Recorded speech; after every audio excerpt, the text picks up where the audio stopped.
Section 1. You will hear a telephone conversation between an employer from the Wild Dune Spa and Resort and an applicant. First, you have some time to look at questions 1 to 5.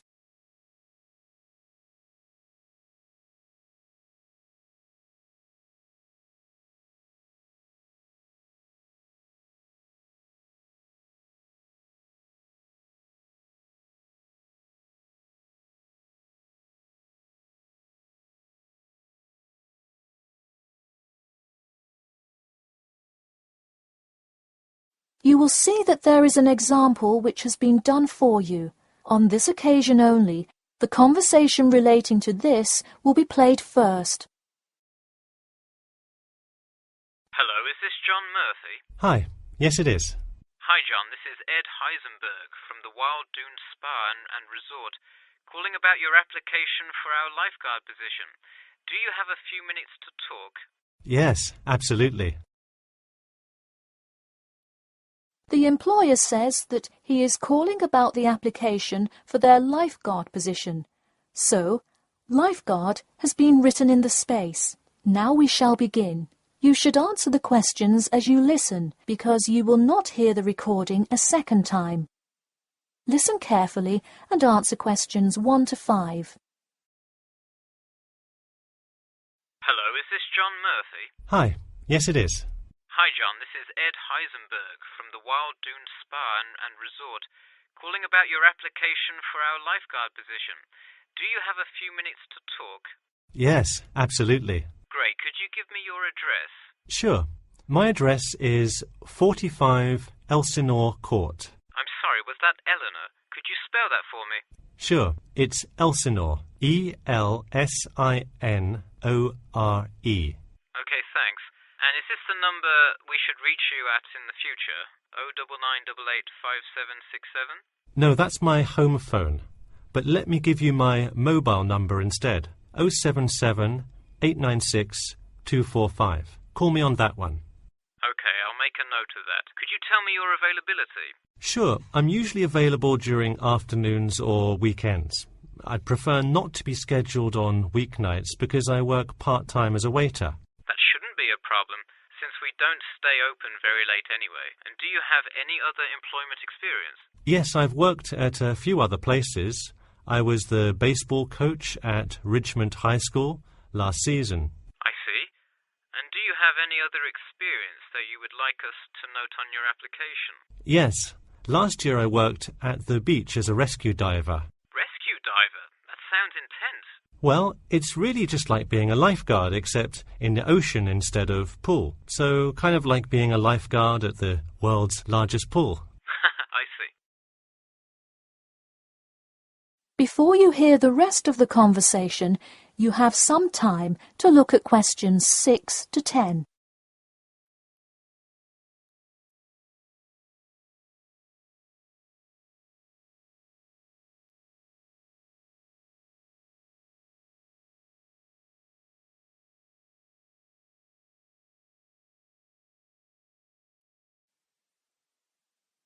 Now listen and answer questions 6 to 10. So could you tell me about the relevant skills you have?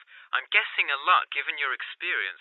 I'm CPR certified and have 2 years of diving experience. Great, it sounds like you are well qualified for this position. When does your CPR certification expire? I think in November, but let me quickly check my CPR card. Actually, it expires in October. Okay, so regardless, you have it through the end of the summer. When is your ideal time to work? Since I work in the restaurant on weeknights, I like weekends best, specifically Saturday mornings. I see. We do already have a lot of staff available on Saturdays, but I do need an early morning shift lifeguard. How early could you work Saturday morning? I can get there by 6 o'clock if need be. You'll be happy to know we open a little later than that, but I'll put you down for Saturday mornings here. Oh, awesome. I can't wait to get started. How about you come in next Saturday, the 12th? That sounds good. Great. We can figure out other shifts for you to work when you come in then. One last thing, just out of curiosity, where did you hear about us? I heard your ad on the radio while I was driving this morning. You know, I think you're the first person who has responded to our radio ads. It's almost always people who have seen us in the newspaper. Yeah, I don't have time to read through the newspaper every morning. I've plenty of time in the car to listen to radio ads. That makes sense. Well, thanks for your time, and we'll look forward to seeing you on the 12th. That is the end of section 1. You now have half a minute to check your answers.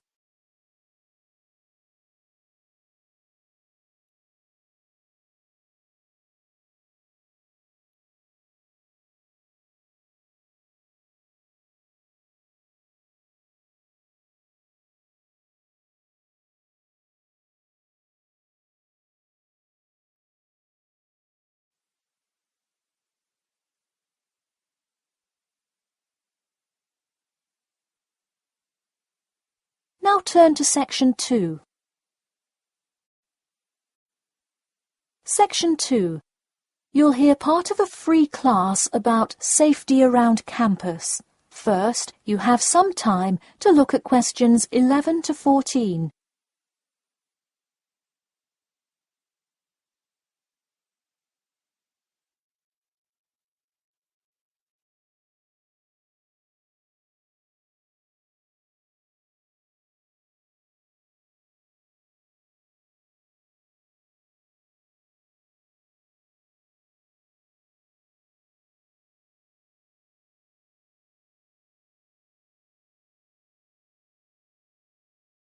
Now, listen carefully and answer questions 11 to 14.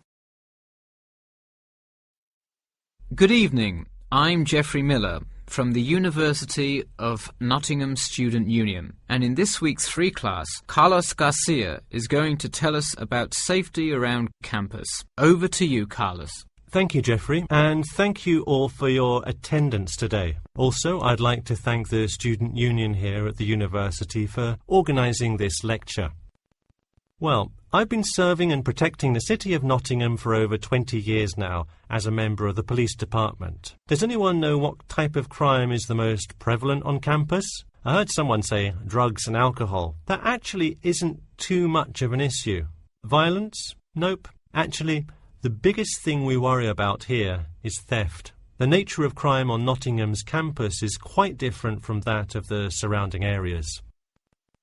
Crime rates across the East Midlands are very difficult to control. We'd like to see the rate stay the same for this calendar year, but it has been increasing steadily over the past 3 years. On campus, however, I'm happy to say that the overall crime rate has fallen this year.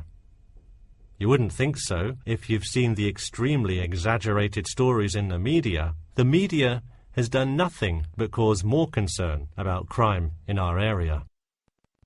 Even the crime shows you see today are a little bit far-fetched, but at least viewers know they're not real events. We'd really like to see more factual news articles out there so the public can have a rational sense of the safety level of our society. Before you hear the rest of the talk, you have some time to look at questions 15 to 20.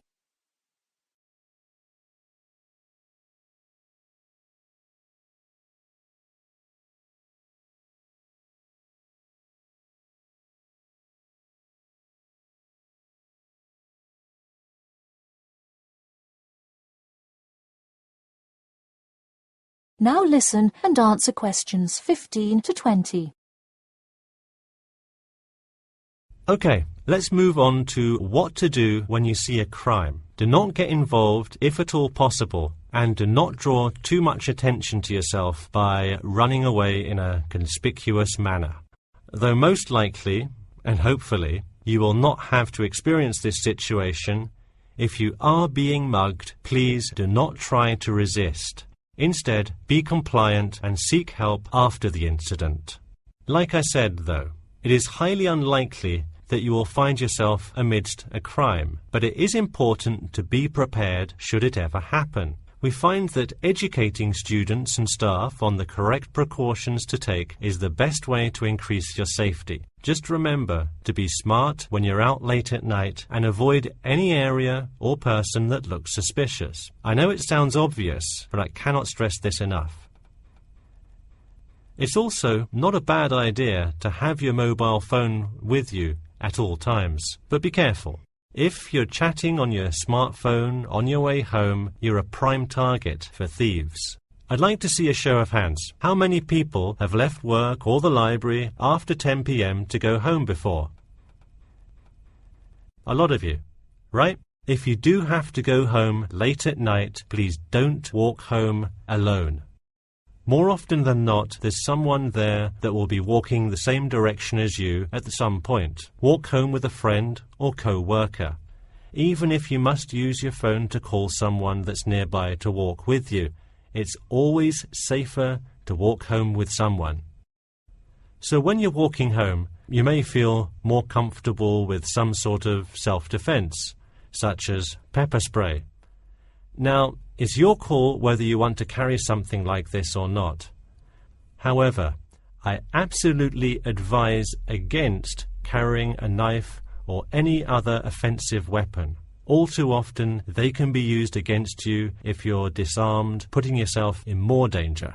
For all those interested, the Recreation Centre offers a free self-defense class to all students every Thursday evening. While obviously an introductory self-defense class may not equip you to fight off villains like a regular superhero, it does come in handy sometimes. After taking a self-defense class, you'll surely be more aware of possible dangers and how to deal with them. So hopefully now you have a more complete understanding of the nature of crimes committed on your campus and how to avoid being a victim. I know most students at the University of Nottingham are not the criminal types, but remember that there is no barrier like a wall or something keeping non-students out. There's no army force securing the borders, and I doubt anyone wants it that way. The campus is generally a safe place, but it's not immune to small crimes once in a while. All right, that's all I have to say for today. Stay safe. That is the end of section 2. You now have half a minute to check your answers.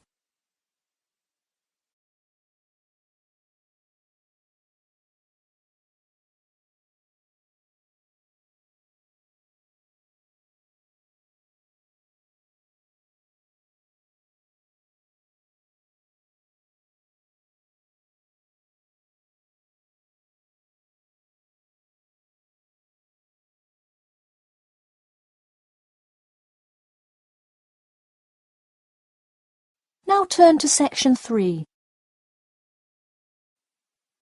Section 3. You will hear a student called Bobby talking to his tutor about the research project. First, you have some time to look at questions 21 to 23.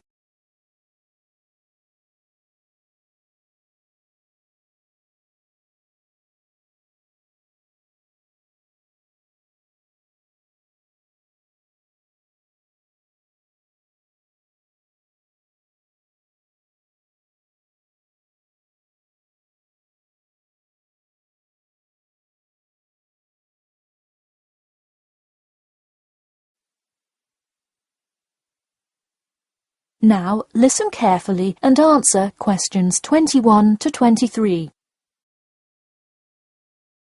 Hi, Bobby. Go ahead and sit down. Tell me about your research project. Well, I decided to research football and keys for success on a football team. That sounds great. What are the guidelines for the test? Did the teacher talk to you about it in class? No, everything is on a handout that was passed out. It says that the first draft is due at the end of next week and the second and third are due later on in the month. I don't understand why we have to keep revising and fixing it. Is this assignment really that important? Well, this project is a major requirement for passing 11th grade English and will go on your permanent record. Oh, really? Does that mean it will affect what English level I am placed in next year? Well, not exactly. You need a good grade to move on, but it is your overall grade and teacher recommendation that determines what level of English you are placed in next year. Anyway, tell me about your topic choice. Do you play football? Well, actually, it's because my father loves the sport. He watches it every weekend. Cool. It's a good idea to report on something you're interested in. Before you hear the rest of the talk, you have some time to look at questions 24 to 30.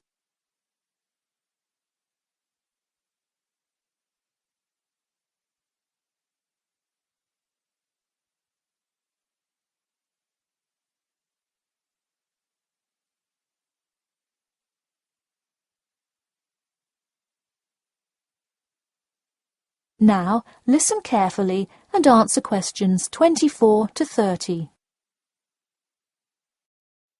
I see you worked hard calling players and the head coach to talk, so let's see what information you got. Well, you have to listen carefully to the first call on the recording. It's really hard to hear because the background noise is louder than the person's voice. Yes, it is a bit tough to discern. I'm afraid the player's answer is too short as well. You will have to interview him again and try to get him to give a better answer. Okay, I thought that might happen. I will call him again tomorrow. Moving on, let's look back at this question. You asked, "Tell me about a time when you learned a major life lesson through playing football and explain how that has shaped the person and player you have become now, and how you hope to pass on that lesson." It is a great idea for a question, but in an oral interview it is far too complex. I would advise you to break it up into multiple parts to get a better response. I guess you're right. I wouldn't want to have to provide an answer to a question like that. I will simplify it. I found that when I asked players this question, it took too much time because they were struggling to answer the question completely. In fact, this is the question Joe Billings was answering when the tape ran out. He did tend to ramble on all the questions, didn't he? He sure did. I would recommend that when you go back and interview players again, that you use a more sophisticated recording device. This recording is spotty, which indicates that the equipment wasn't working consistently. Okay, I guess it probably wasn't the best idea to use the sound recorder on my phone. Hey, could you give me some feedback on the content of the report itself? Sure. Let's start by focusing on your topic. While I like that you chose to cover football, it seems inexplicit. The keys for success of a player and team is quite an interesting topic, but what is your thesis? That is to say, what conclusions can you draw from your research? I would suggest coming up with a strong thesis statement and then shaping your report based on that. Is it really too vague? I put a whole lot of facts into it. I list the top 10 goal scorers in football history and later on provide statistics for a few of the most famous coaches and their records as coaches. I think that's great that you included these facts, but I think you focus too much on the facts and not enough on connecting these facts to make your point. Ah, I see. Okay. So it looks like I have quite a bit of work to do before the deadline. That is the end of section 3. You now have half a minute to check your answers.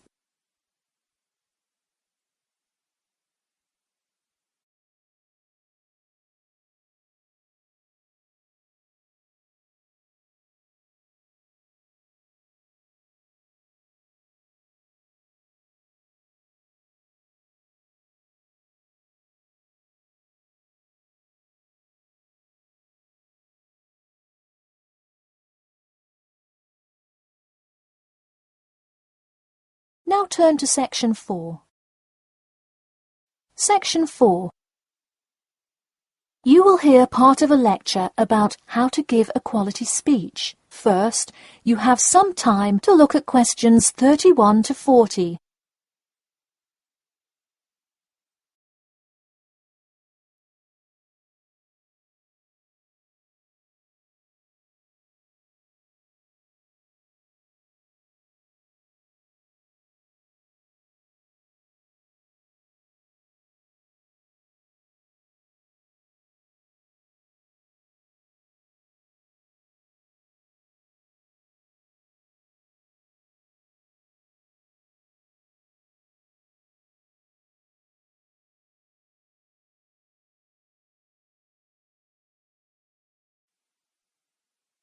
Now listen carefully and answer questions 31 to 40. Good morning. Today I am going to cover the daunting task of giving a quality speech, a thought that makes most of us cringe. In fact, 90% of all people feel nervous about public speaking, about 10% of whom are described as genuinely terrified.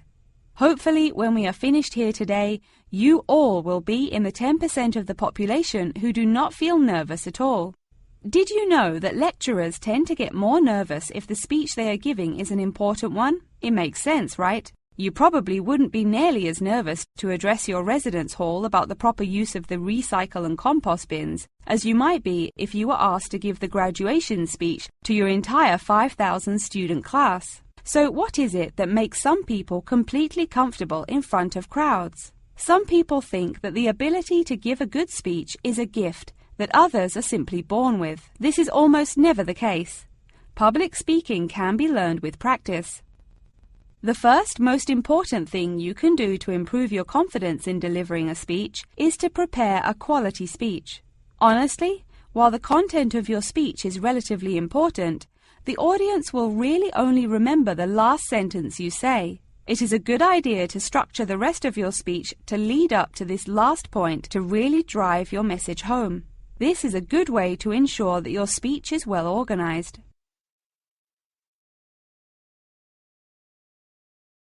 Once you are confident in the quality of the speech you have written, the rest is just about your stage presence.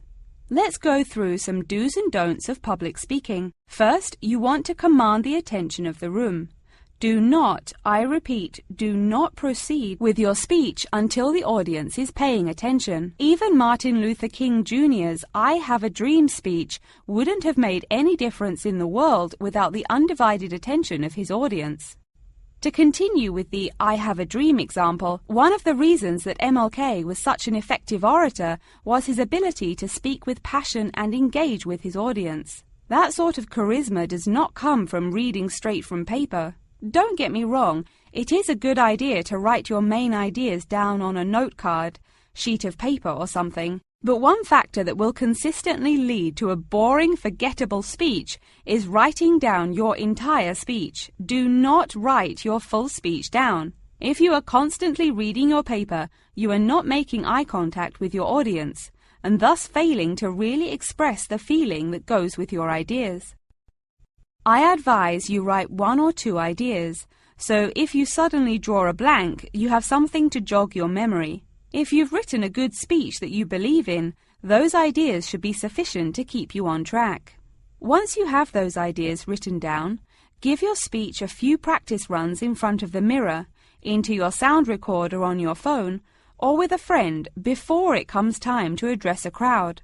That way, you can hear how the ideas come across, make sure there are no abrupt transitions, and find out whether you are talking too fast or too slow. Timing is important. Make sure you time yourself beforehand to see how long your speech is. That is pretty much it. With practice, you'll be able to deliver an expert speech that engages and even maybe inspires your audience. Just remember, speak with emotion. No one wants to listen to someone reading from a script.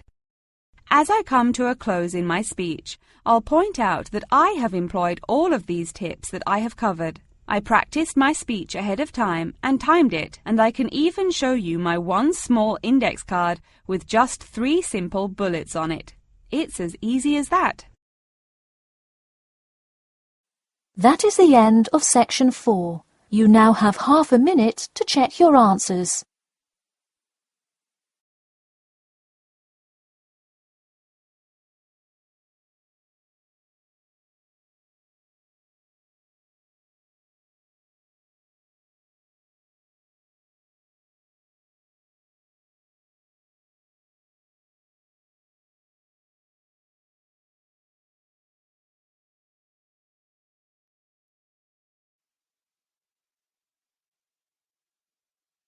That is the end of the listening test.